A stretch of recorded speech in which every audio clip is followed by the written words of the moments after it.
নমস্কার।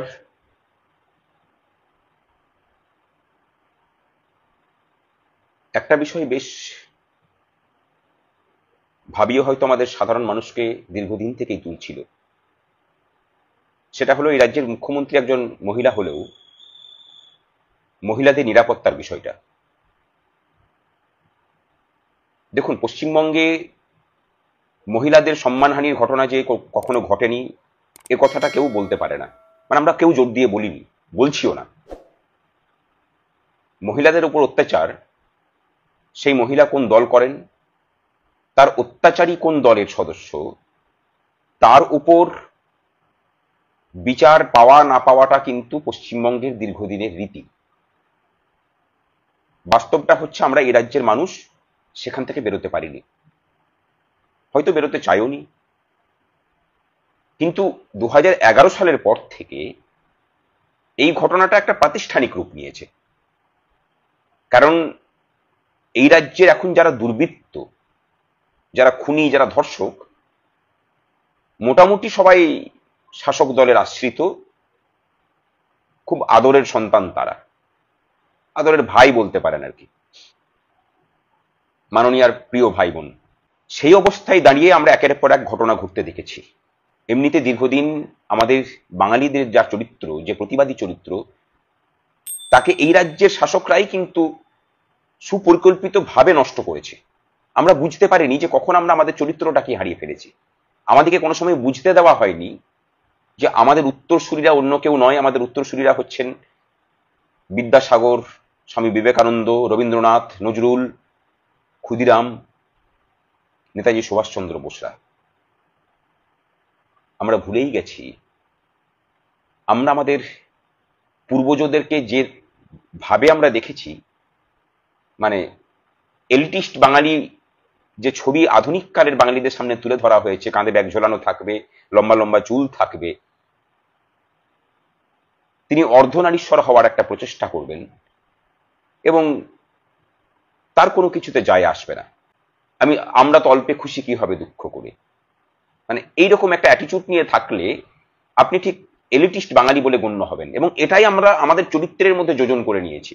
এবং আরো একটা জিনিস ঢোকানো হয়েছে যে তোমার সমাজ নিয়ে খুব বেশি ভাবার প্রয়োজন নেই, তুমি তোমার নিজের সন্তান সন্ততি নিয়ে ভাবো। যে কারণে আমরা দীর্ঘদিন থেকে দেখে এসেছি যে আমার পাড়ায় কোন অত্যাচার হলে পরে আমি মুখ বাড়িয়ে দেখেছি, কিন্তু প্রতিবাদে সামিল হইনি।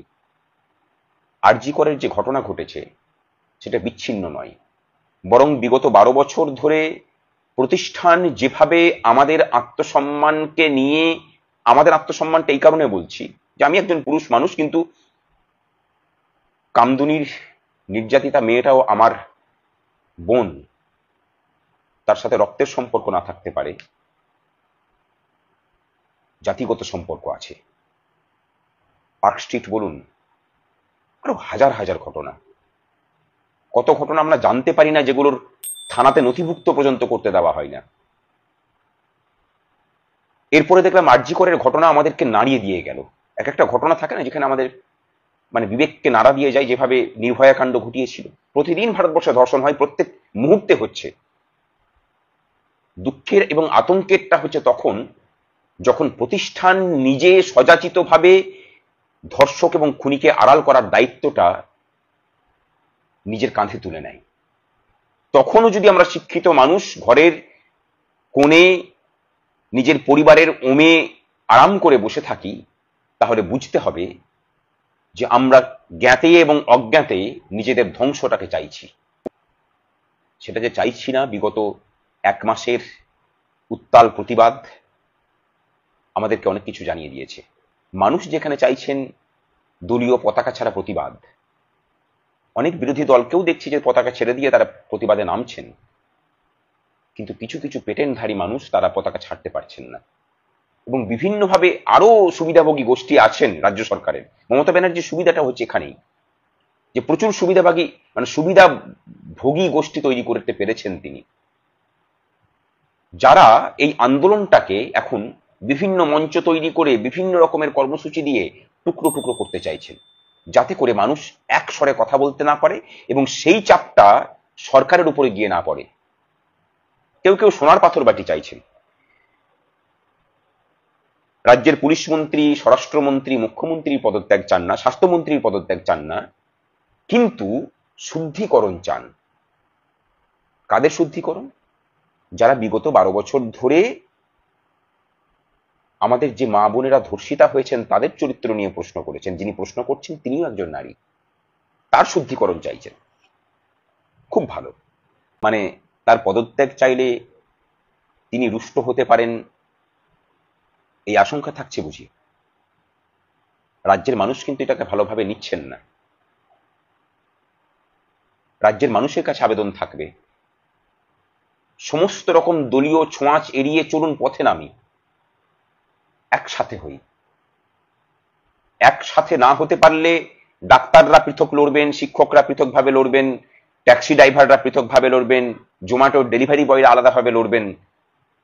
আলটিমেটলি সরকারের সুবিধা হবে। কারণ সরকার যেটা করেছে, বিনীত গোয়েলদের দিয়ে এবং ওই আলপনা দেওয়ার কিছু মানুষজন আছেন, আমার আপনার ট্যাক্সের টাকায় রিটায়ার করে যাওয়ার পরেও 14 তলায় বসে থাকেন, তাদের বুদ্ধিতে সমস্ত রকম প্রমাণটাকে লোপাট করেছেন, যাতে করে কারোর পক্ষে সেখান থেকে আসল দোষীদের ধরে না ধরতে পারা যায়। এই যে প্রচেষ্টা, এই যে অপচেষ্টা, সেটা কালকের দিনে আমার আপনার সাথেও হতে পারে। আমি আবার বলছি, আমি কেন বললাম? আমারও বাড়িতে আমার স্ত্রী আছেন, আমার মা আছেন, আমার বোন আছে, তাদেরকে তো হুমকি দেওয়া হয়ই। আমি আমার কথা বাদ দিচ্ছি, কিন্তু প্রত্যেকটা মানুষকে ভাবতে অনুরোধ করছি, শুধু বেঁচে পড়তে থাকা নয়, আরো ভালোভাবে বাঁচতে পারি কিনা, এই রাজ্যটাকে আরো আমাদের আগামী প্রজন্মের জন্য আরো সুন্দর করে যেতে পারি কিনা, সেই দায়িত্বটা নেবেন না? এবং পশ্চিমবঙ্গের রাজনীতিক দলগুলোর যে দেউলিয়াপনা, আমি নিশ্চিতভাবে বলছি এই জায়গা থেকে মুক্তি দেওয়া তাদের পক্ষে সম্ভব নয়। তাই চলুন মানুষের জোট গড়ি। আমাদের চেতনায়, আমাদের আত্মসম্মানে, আমাদের আত্মমর্যাদাতে এই প্রতিষ্ঠান যে আঘাত দিয়েছে, এই প্রতিষ্ঠানের শুদ্ধিকরণ সম্ভব নয়, কারণ 12 বছর ধরেই এটা দিয়ে আসছেন তারা। দয়া করে ভাবুন, আরজি করে যে ধর্ষিতা হয়েছেন, খুন হয়েছে, বরশুলে, বিষ্ণুপুরে, আরো অনেক জায়গাতে এর মধ্যে ঘটে গেছে, হরিপালে, তারা প্রত্যেকে কিন্তু আমাদের দিকে তাকিয়ে বসে আছেন।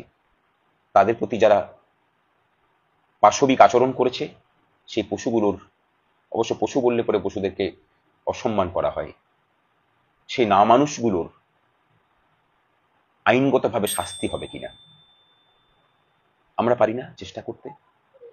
কেবল সুপ্রিম কোর্ট, কেবল রাজ্য সরকার কি করবে তার প্রতি চাতক পাখির মতো বসে থাকবো কতদিন আর? চলুন সময় থাকতে পথে নামি।